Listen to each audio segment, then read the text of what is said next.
Hola everyone. So, hi subscriber, hi students. Welcome back to Miss Vera channel.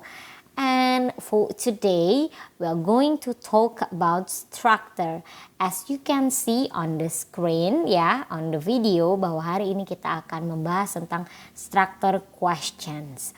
Structure question ini merupakan part kedua di TOEFL test, yang mana part pertama adalah listening, kemudian structure, dan yang selanjutnya yang terakhir adalah reading comprehension.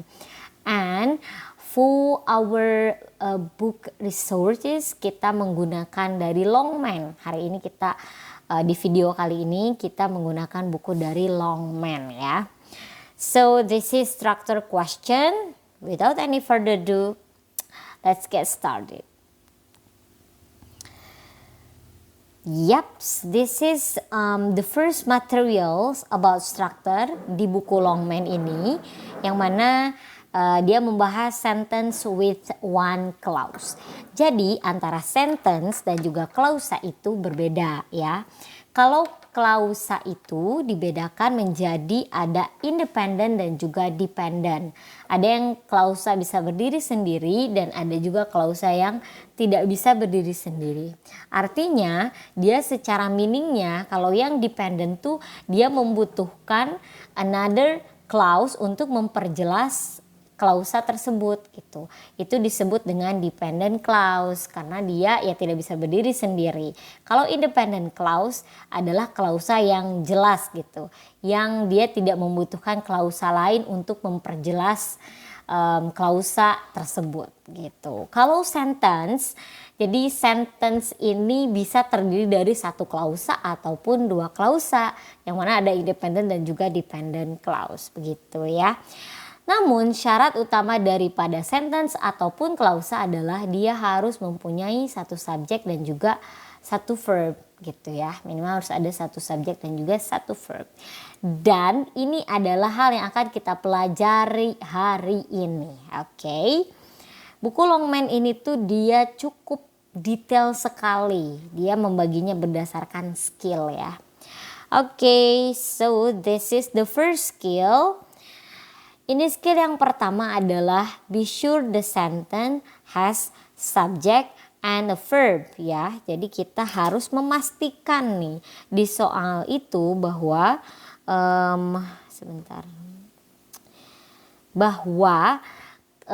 kalimatnya itu sudah punya subject dan juga sudah punya verb gitu ya. Karena soal di TOEFL ini biasanya kalau yang paling basic itu adalah pertanyaan mengenai subjek ataupun verb. Misalnya sebuah soal sudah ada subjeknya namun tidak ada verbnya, kita harus mencari verbnya begitu. Dan sebaliknya gitu, misalnya verbnya sudah ada tapi dia butuh subjek gitu. Caranya adalah kita harus mengenali mana subjek mana verb agar bisa tahu kalimat ini sudah ada subjeknya belum, kalimat ini sudah ada verbnya atau belum begitu ya, atau soal tersebut sudah punya subjek atau verbnya atau belum begitu ya. Coba kita ke soal di sini ya. Ini ada contoh, titik-titik was back up 4 miles on the freeway. Di sini ada was back up 4 miles on the freeway. Di sini ada fill in the blank, ada yang kosong di sini.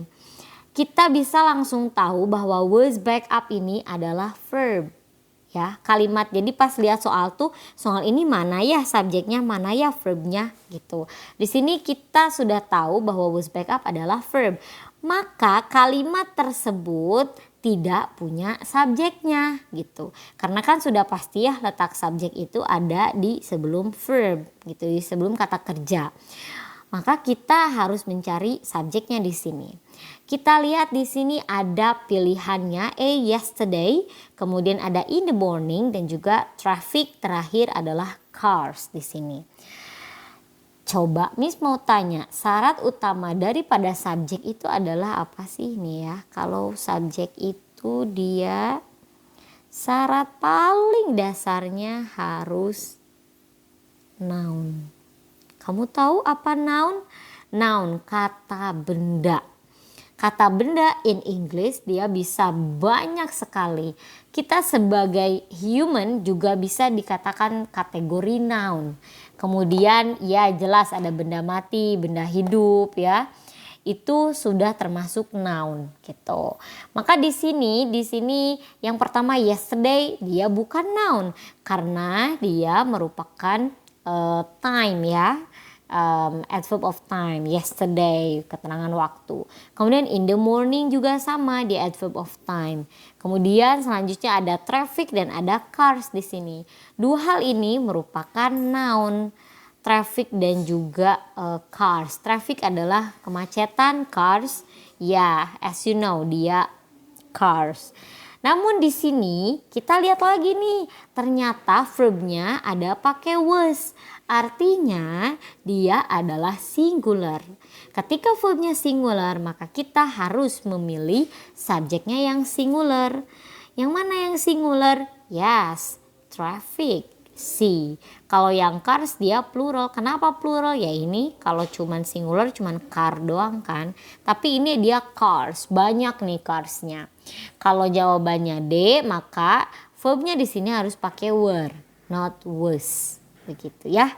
Oke, itu hal paling mendasar nih. Kamu harus paham antara membedakan subjek dan juga verb gitu. Subjek tuh harus apa saja sih? Subjek tuh harus seperti apa? Kalau verb tuh gimana aja sih bentuknya? Nah, itu harus tahu gitu ya. Diingat bahwa kalimat tuh tidak bisa sah disebut kalimat kalau dia tidak punya subjek ataupun verb. Oke, mudah-mudahan bisa difahami ya contoh yang pertama tadi. Begitu. Nah, sekarang coba kita ke contoh yang lain nih di sini ya. Kita ke contoh yang kedua. Coba. Di sini ada engineers ... for work on the new space program. Pilihannya A, necessary, kemudian B, are needed, kemudian C, hopefully, dan yang terakhir adalah D, next month. Berarti di sini sudah ada apa nih? Sudah ada subjek kah di kalimat ini? Ya, sudah ada engineers subjeknya. Gitu ya. Aduh, S-nya jelek banget. Sudah ada subjek di sini engineers.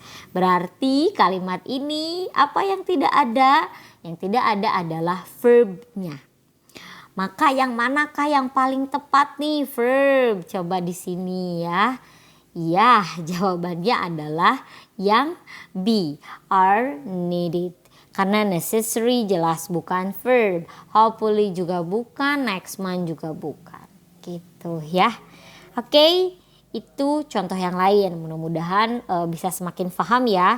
Di sini subjeknya engineers dan kalimat tersebut sedang membutuhkan verb karena yang dicari itu yang fill in the blank adalah untuk posisi verb gitu. Jadi dia jawabannya adalah be are needed gitu. Dan yang selanjutnya nih ada the boy ... going to the movies with a friend. Oke, di sini ada the boy. The boy ini singular plural sih? Singular, betul sekali. The boy ini adalah subjeknya. ... going to the movies with a friend. Di sini sudah ada going. Apakah yang paling tepat di sini untuk mengisi ada going di sini? Yang paling tepat adalah yang D, will be going to the movies with a friend. Di sini ada be nih, di sini ada verb ing, maka harus ada to be sebelumnya. Jadi yang paling tepat adalah be going. Kalau kamu pilih yang A, jadi the boy he is going, dia jadi double. Maksudnya jadi double subject begitu. Kalau double subject begitu kan berarti harus ada dua verb begitu. Yang B juga sama, he always was. Kemudian yang C dia jadi double nih, the boy is relaxing going to, kurang tepat juga. Jadi jawaban yang paling tepat adalah yang D. Oke ya, mudah-mudahan bisa difahami. Oke, itu yang paling dasar dulu ya. Miss harap kamu paham gitu, kamu sudah mengerti hal paling basic mengenai membedakan antara subjek dan juga verb ini. Begitu ya. Di sini ada exercise ya, as you can see. Di sini kamu hanya perlu membubuhkan correct dan incorrect di sini. Di sini sudah ada contoh. Yang nomor 1 jawabannya adalah incorrect, salah. Kenapa salah? Coba kita lihat ya. Kenapa nih kalimat salah? Last week when fishing for trout at the nearby mountain lake.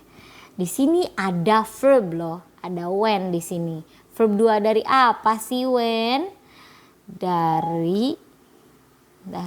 Verb 2 dari go ya. Go verb 2-nya adalah when.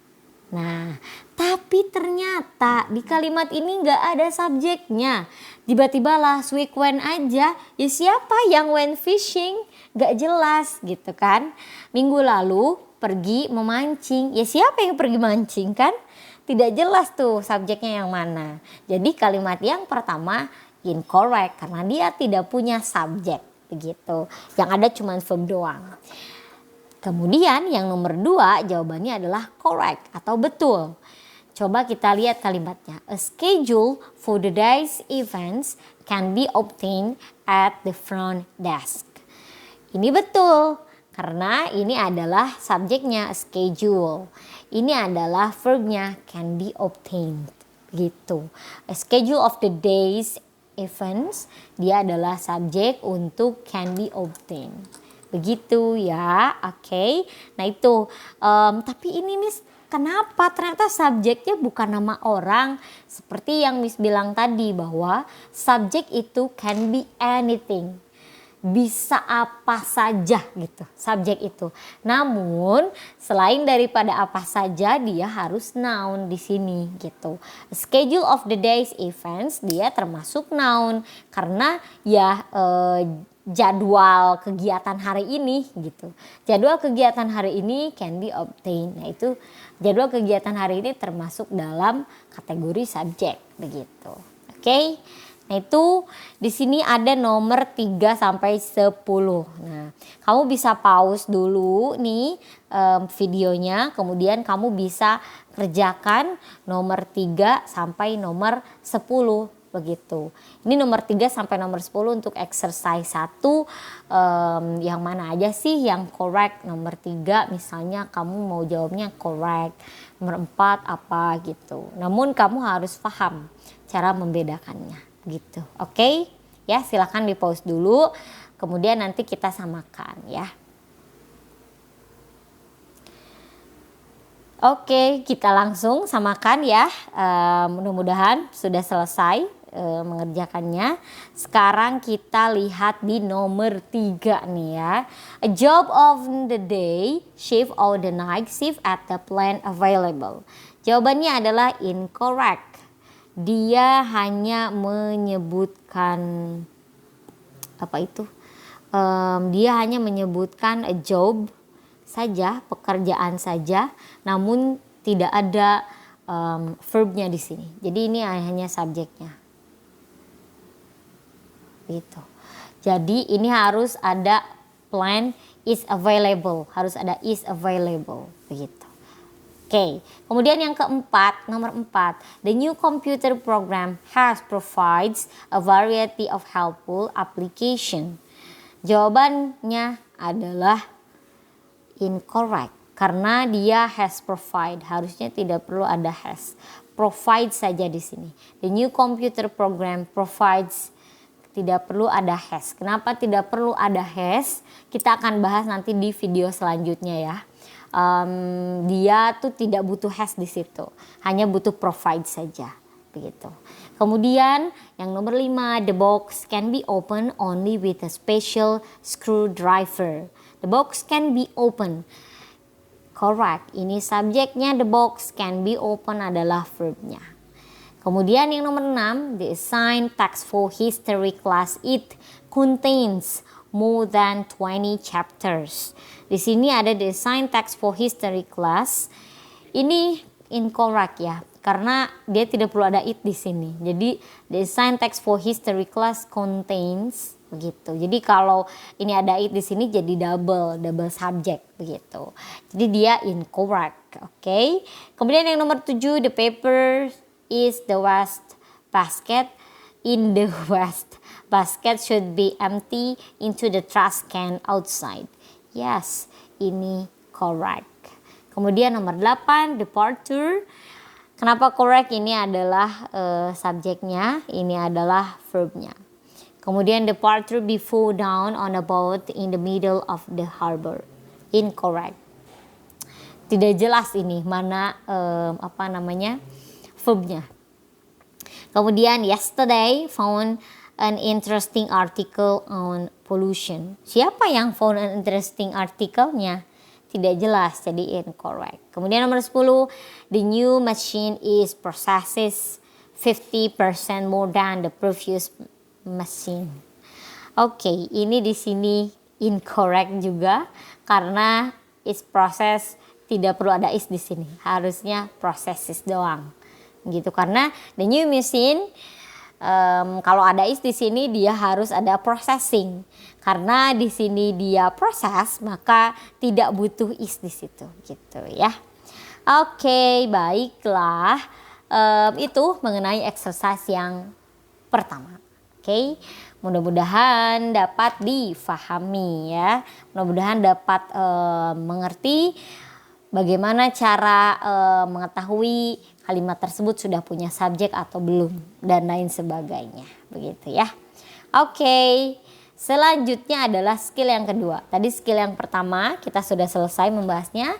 Sekarang kita bahas skill yang kedua, yaitu be careful of object of preposition. Oke, be careful of object of preposition. Sebetulnya apa sih object of preposition itu? Pertama yang harus kita pahami adalah preposition itu sendiri. Kamu pasti sering dengar kan, in, on, at. Nah, yang begitu-begitu itu namanya preposition. Di sini sudah ada in, at, of, to, by, behind, on, dan lain sebagainya. Itu adalah preposition namanya. Kemudian seperti apa sih object of preposition itu? Jadi object of preposition itu adalah sebelum noun-nya diawali dengan preposition ini nih, seperti after his exam. Kemudian by boat. Di sini ada noun, ini ada noun. Tapi sebelumnya ada apa? Preposition. Preposition. Itu disebut object of preposition. Yang ingin ditekankan di materi yang kedua ini adalah object of preposition bukanlah subjek. Meskipun di situ ada nounnya. Exam kan seperti yang tadi Miss bilang ya, bahwa subjek itu dia harus noun. Namun ketika nounnya didahului dengan object of preposition, dia bukan lagi menjadi subjek, even ada noun di situ. Gitu ya, after, by. Jadi kamu harus ngeh nih, harus tahu, harus paham preposition itu seperti apa dan apa saja. Gitu. Ini biasanya yang suka mengecoh di soal-soal. Itu. Nih kita lihat salah satu contohnya. Ini ya, jawabannya adalah B. With his friend found the movie theater. Ya, jawabannya adalah B, he. Kenapa? Karena with his friend dia adalah object of preposition. Mana prepositionnya with? Ini adalah noun-nya, his friend. Tapi didahului dengan preposition. Jadi kamu akan salah kalau menjawab with his friend has found the movie. Misalnya kamu pilihnya yang A ya, itu akan salah.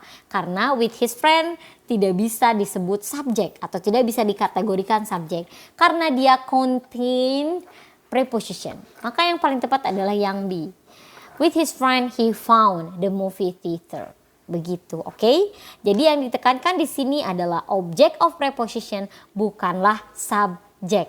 Oke? Jadi setiap objek yang didahului dengan preposition, setiap noun yang didahului dengan preposition tidak bisa dikategorikan menjadi subjek.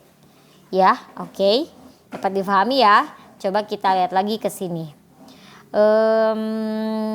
Nah, ini dia. Exercise 2. Seperti yang tadi, correct dan juga incorrect. Kita lihat di sini yang nomor 1 dia correct jawabannya.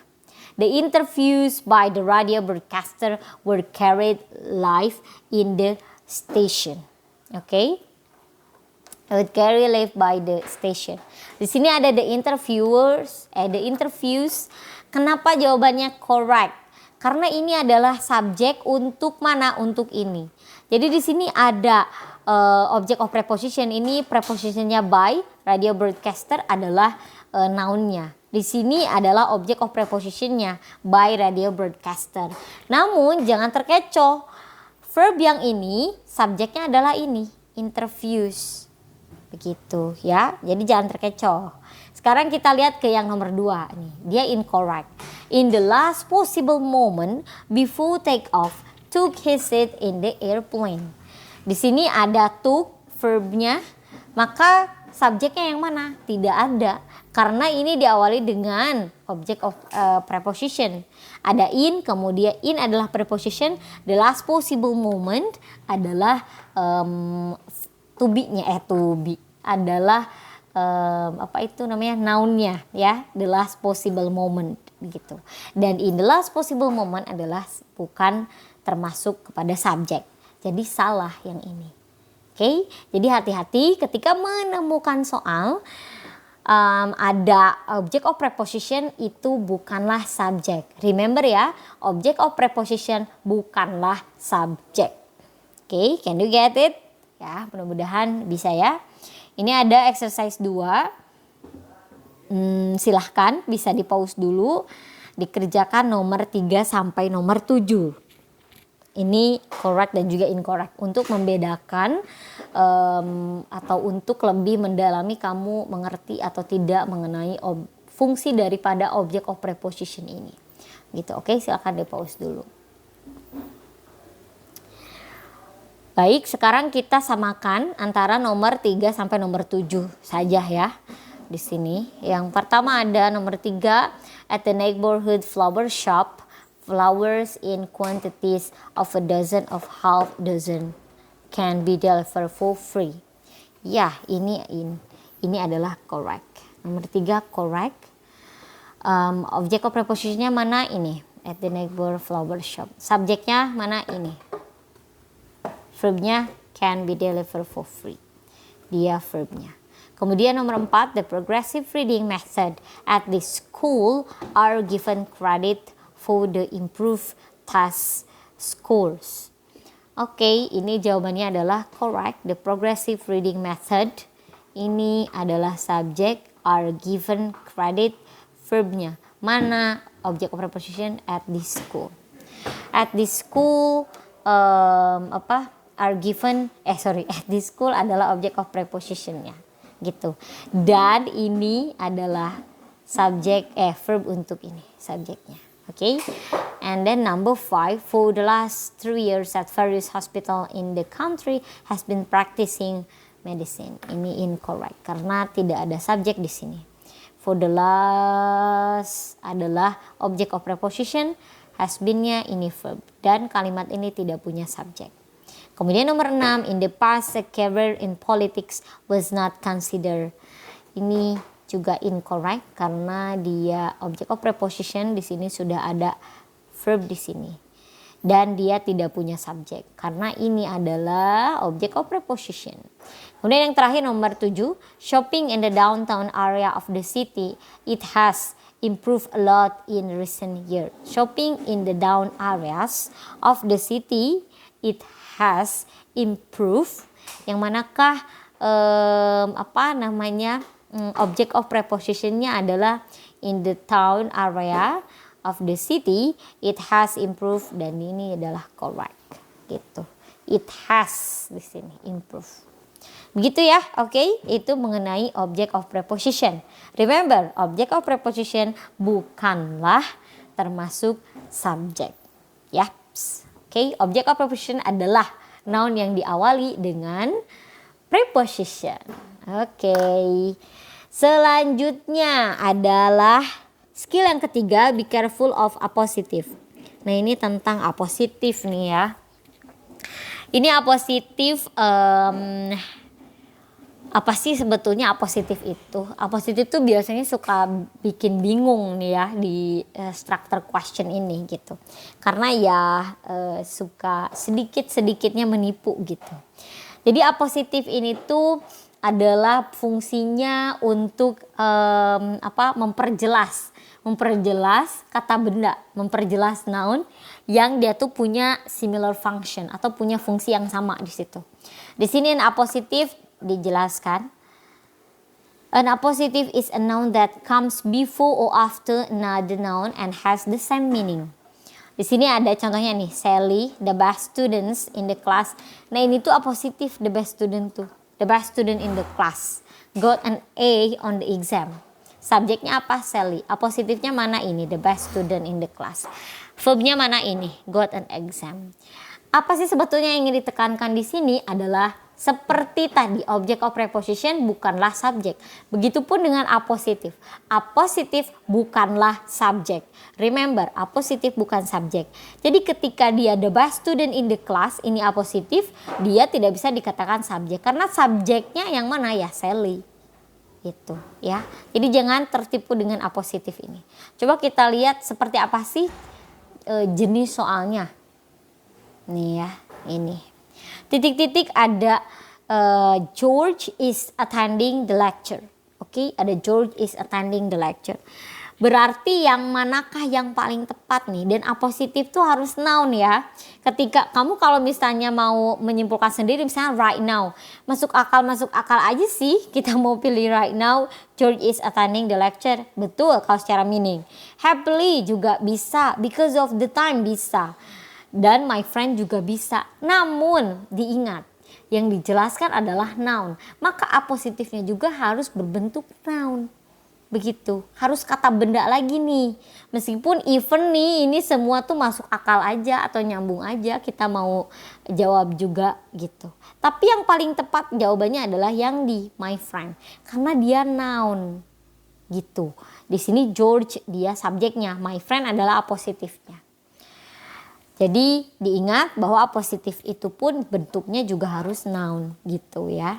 Jangan adverb of time, yaitu kan right now, happily itu adjective gitu atau adverb. Nah dia tidak bisa, harus noun lagi.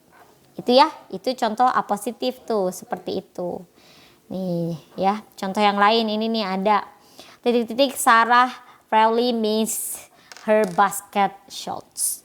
Yang manakah yang appositif di sini? A. An excellent basketball player. Sarah really missed. Kalau kamu pilih yang ini kurang tepat nih yang B. An excellent basketball player is. Ya is apa nih kan? Tidak jelas gitu. Kemudian Sarah is an excellent basketball player. Sarah really kurang tepat juga jadi double, jadi bias. Kemudian her excellent basketball play. Sarah ya ini tidak jelas. Ketika ada her di depan sebelumnya tidak ada kalimat penjelasnya juga ini tidak bisa diletakkan di awal kalimat gitu. Oke ya, dapat difahami ya everyone, mudah-mudahan bisa difahami. Ingat appositif bukanlah subjek, yes, bukan subjek appositif itu. Oke, nah ini nih contohnya sebagai bukan contoh, resumenya. Ini ada Tom. Appositifnya really good mechanic. Kemudian ini appositif really good mechanic. Tom is fixing the car. Gitu. Oke ya. Dapat difahami oke. Pokoknya appositif itu harus noun lagi. Ya. Ini nih ada exercise 3. Di sini ada nomor 1 dia jawabannya correct. Kemudian nomor 2 dia incorrect. Coba kenapa nomor 1 nih dia correct. The son of the previous owner, the new owner is undertaking some fairly broad change in management policy. Di sini dia appositifnya adalah the son of the previous owner. Subjeknya adalah the new owner is undertaking. Dia betul ya. Kemudian last semester a friend graduate cum laude from the university. Di sini jadi ada last semester nih kan. Kemudian ada a friend. Nah ini kurang tepat karena seperti yang tadi Miss bilang, dia harus noun lagi gitu. Appositifnya harus noun lagi di situ. Bukan keterangan waktu last semester seperti ini. Jadi incorrect. Gitu. Oke ya. Di sini nomor 3 silahkan dikerjakan sampai nomor 8. Bisa di pause dulu videonya dan dikerjakan nomor 3 sampai nomor 8 ya. Oke, nanti kita samakan. Yuk kita samakan sekarang. Nomor 3 di sini ada Valentine's Day, February 14 is a special holiday. Ya ini correct. Valentine's Day, February. Ini adalah positifnya, Februari di sini adalah subjeknya. Dan dua-duanya noun ya, Valentine's Day dan juga Februari. Kemudian at long last the chief executive officer has decided to step down. Incorrect. Karena ini at long last. Seperti yang Remis bilang, harus noun lagi tuh ya penjelasnya atau positifnya. Kemudian nomor 5, tonight supper left over from last night did not taste any better tonight than last night. Oke, ini jawabannya adalah incorrect. Oke. Kemudian yang selanjutnya nomor 6, the only entrance to closet to the door was kept locked all the time.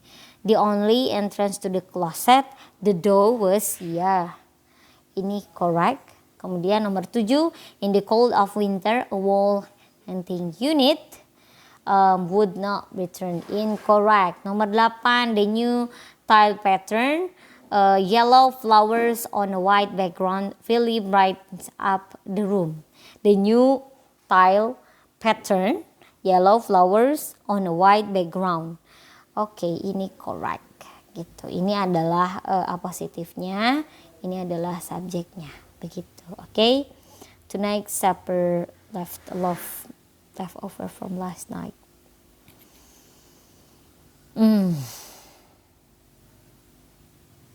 Oke. Yang nomor 5 nih sepertinya dia from last night did not taste any better tonight than last night. Dia itu jawabannya adalah incorrect. Oke. Baiklah, itu sampai nomor 8 ya mengenai exercise 3 mengenai A positif begitu. Nanti selanjutnya di video selanjutnya misalkan menjelaskan tentang present participle dan juga past participle.